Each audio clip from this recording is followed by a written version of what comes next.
अस्ट्रेलियामा हालै एउटा निकै नै दुःखद आक्रमण भयो र यसले त्यहाँको बन्दुक सम्बन्धी कानूनमाथि फेरि एकपटक ठूलो बहस नै सुरु गराएको छ। आखिर के भयो त? आउनुहोस् यसको बारेमा अलि गहिरेर कुरा गरौँ। 15 सुन्दा त यो केवल एउटा नम्बर जस्तो लाग्छ होइन? तर होइन, यो त बोन्डाई तटमा भएको त्यो भयानक आक्रमणमा ज्यान गुमाउने 15 जनाको 15वटा जिन्दगीको कथा हो। यो घटनाले कति ठूलो मानवीय क्षति पुर्यायो यहीँबाट प्रष्ट हुन्छ। सिडनीको एकदमै चर्चित बोन्डाई बीच त्यहाँ यहुदी समुदायको एउटा उत्सव चलिरहेको थियो। माहौल एकदमै रमाइलो थियो। तर कसलाई के थाहा थियो र त्यो उत्सवको खुशी एकैछिनमा डरलाग्दो त्रास्तीमा बदलिँदैछ भनेर। र आक्रमण गर्नेहरू अरू कोही थिएनन्, एक बाबु र छोराको जोडी थियो। उनीहरूले त्यो उत्सवमा रमाइरहेका मानिसहरूमाथि अन्धाधुन्द गोली चलाए। नतिजा 15 जनाको ज्यान गयो।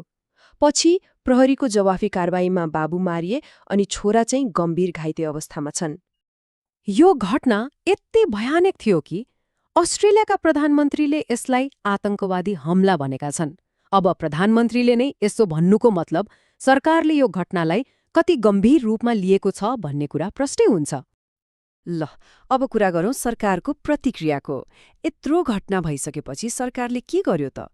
उनीहरूले अब केही महत्त्वपूर्ण कदम चाल्ने, नीतिमै परिवर्तन ल्याउने सङ्केत दिएका छन्। प्रधानमन्त्री एन्थनी अल्बानीजले त सिधै भन्नुभएको छ, हामी बन्दुक सम्बन्धी कानूनलाई अझै कडा बनाउँछौं। उहाँको यो भनाइले नै देखाउँछ कि सरकार यो विषयमा कति गम्भीर छ र यसलाई राष्ट्रिय प्राथमिकतामा राखेको छ। अनि सरकारले के गर्ने योजना बनाएको छ त? पहिलो कुरा, क्याबिनेटमा नयाँ र पहिलेभन्दा कडा कानूनबारे छलफल हुनेछ। र दोस्रो, यो पनि महत्त्वपूर्ण छ, लाइसेन्स भएका व्यक्तिले पनि कतिवटासम्म हतियार किन्न पाउने भनेर एउटा सीमा तोक्ने विषयमा बहस हुनेछ। तर सबैको मनमा एउटा ठूलो प्रश्न छ, आखिर को थिए त यी आक्रमणकारी? किन गरे उनीहरूले यस्तो? ल, अधिकारीहरूले अहिलेसम्म उनीहरूबारे के पत्ता लगाए त्यो हेरौँ। ल हेर्नुहोस्, बाबु 50 वर्षका जो सन् 1998मा स्टुडेन्ट भिजामा अस्ट्रेलिया आएका रहेछन्, अनि छोरा चाहिँ 24 वर्षका जो अस्ट्रेलियामै जन्मेका, मतलब सिटिजन। अझ अचम्मको कुरा के छ भने प्रहरीले भनेअनुसार बाबुसँग सन् 2015देखि नै 6वटा बन्दुक रहेछन्।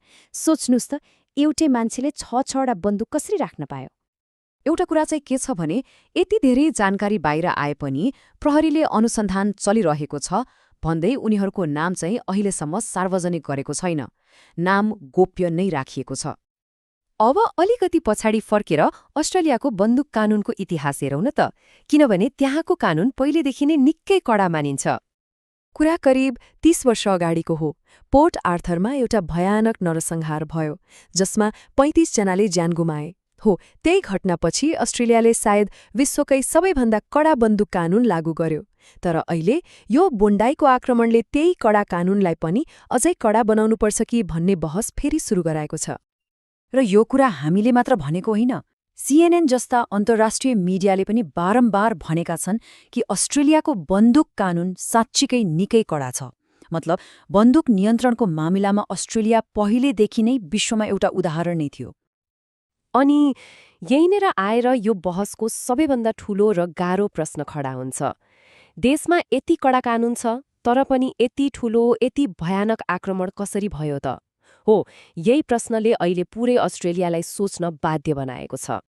त्यसो भए अन्त्यमा एउटा एकदमै आधारभूत प्रश्न उठ्छ, के कानूनलाई झन्झन कडा बनाउँदैमा यस्ता घटनाहरू रोकिन्छन् त?